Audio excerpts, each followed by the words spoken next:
Work-life balance. What does it really mean? Is there really a work-life balance when you're an online businessman?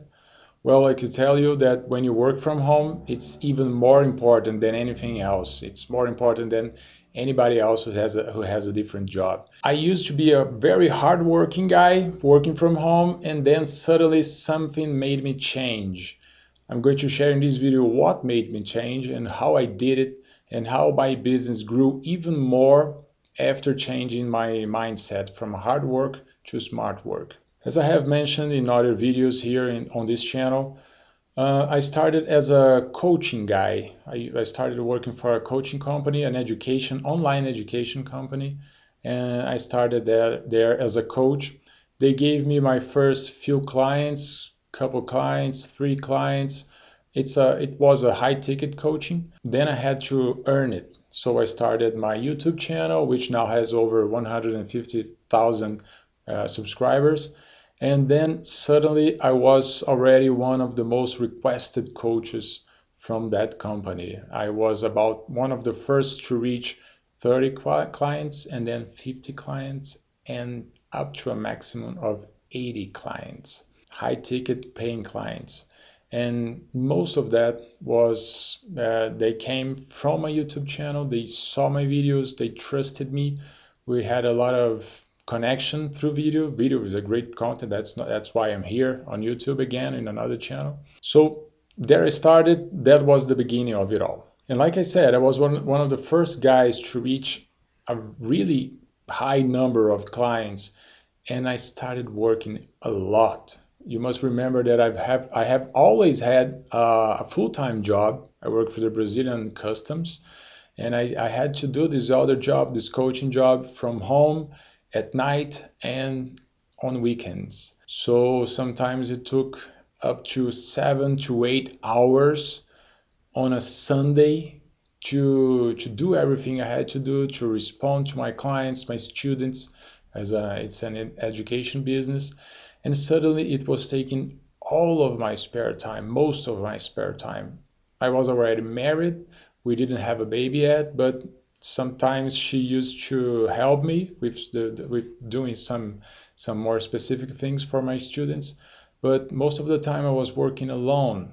It was really hard. When I took a leave to have my first baby in Miami, my boy, he was born in Miami. My girl, my second baby, was born in Orlando, but I live in Brazil. When I took a leave, a 4-month leave to have the baby in Miami, my wife and I went there, and suddenly I was at home full time for a couple of months before the birth. And I thought, oh my, this is my opportunity. I'm going to work so much. I'm going to get so much more clients.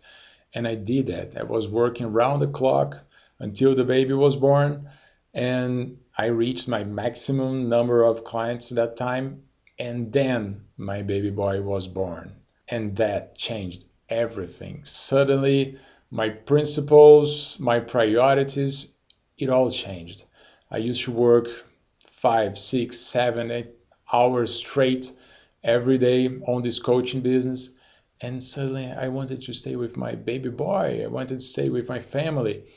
It just didn't mean the same thing to me, the money. I already had good money. I didn't use that for buying food or stuff. And then suddenly I had to change it. I had to rethink everything I was doing. Hard working was nice. I was getting a lot of money, but it didn't fulfill me anymore. Suddenly there was a new priority, which was staying with my son, being there by my family. So I decided to change things. Remember, I was one of the top coaches. I was earning a lot of money, but that wasn't the game. That wasn't the reason I was doing it. I mean, it was in the beginning, but now it's not anymore. I want something else. So I had to rethink my business. Okay, what can I do to scale? How can I have more clients? I have just so many hours on the day. I can't be on Skype calls 24/7. What can I do? How do I scale? So I developed my first product, my first outside that company product, which was an ebook, a really low ticket ebook targeted to a specific audience.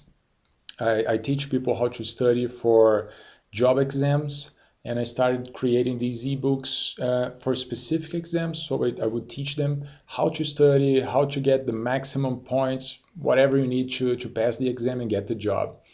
So I started creating many different ebooks specific to each exam. And it wasn't impressive at all. It was just a PDF file. I had a beautiful cover. My brother did it for me. He's a designer.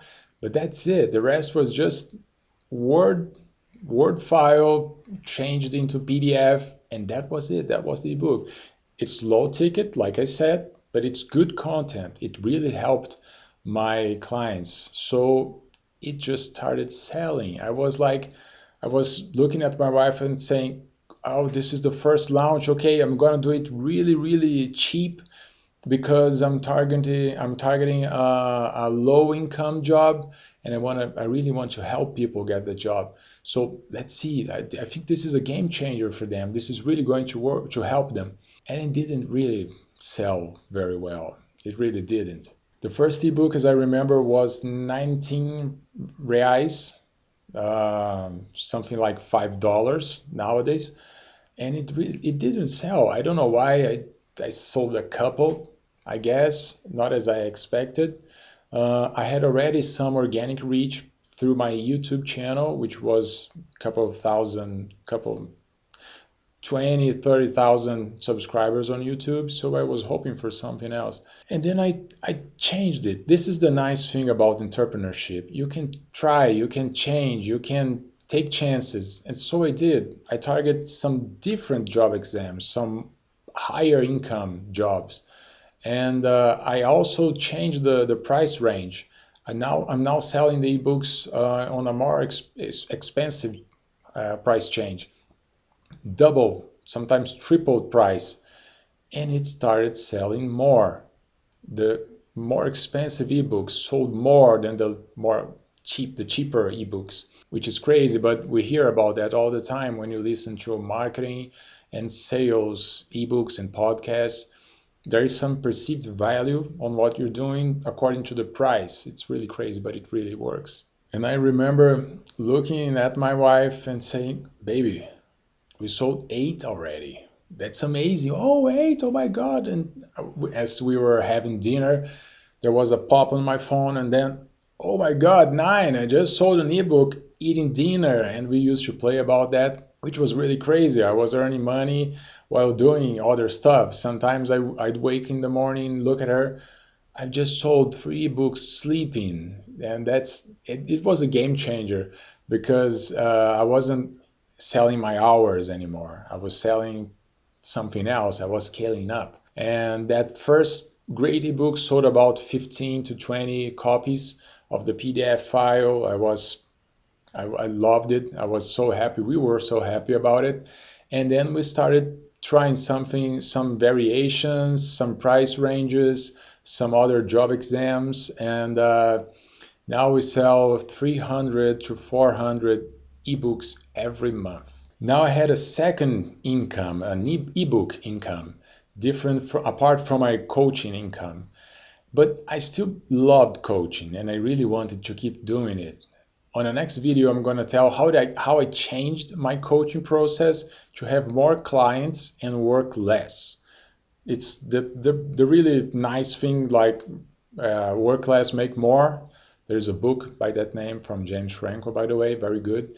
And that's really what I was trying to reach. I had my principle, I had my priority, staying with my family. How can I change my business to spend more time with my family, to work less, and to make the same amount or even more? That's what I'm going to tell on my next video, so please subscribe if you haven't already.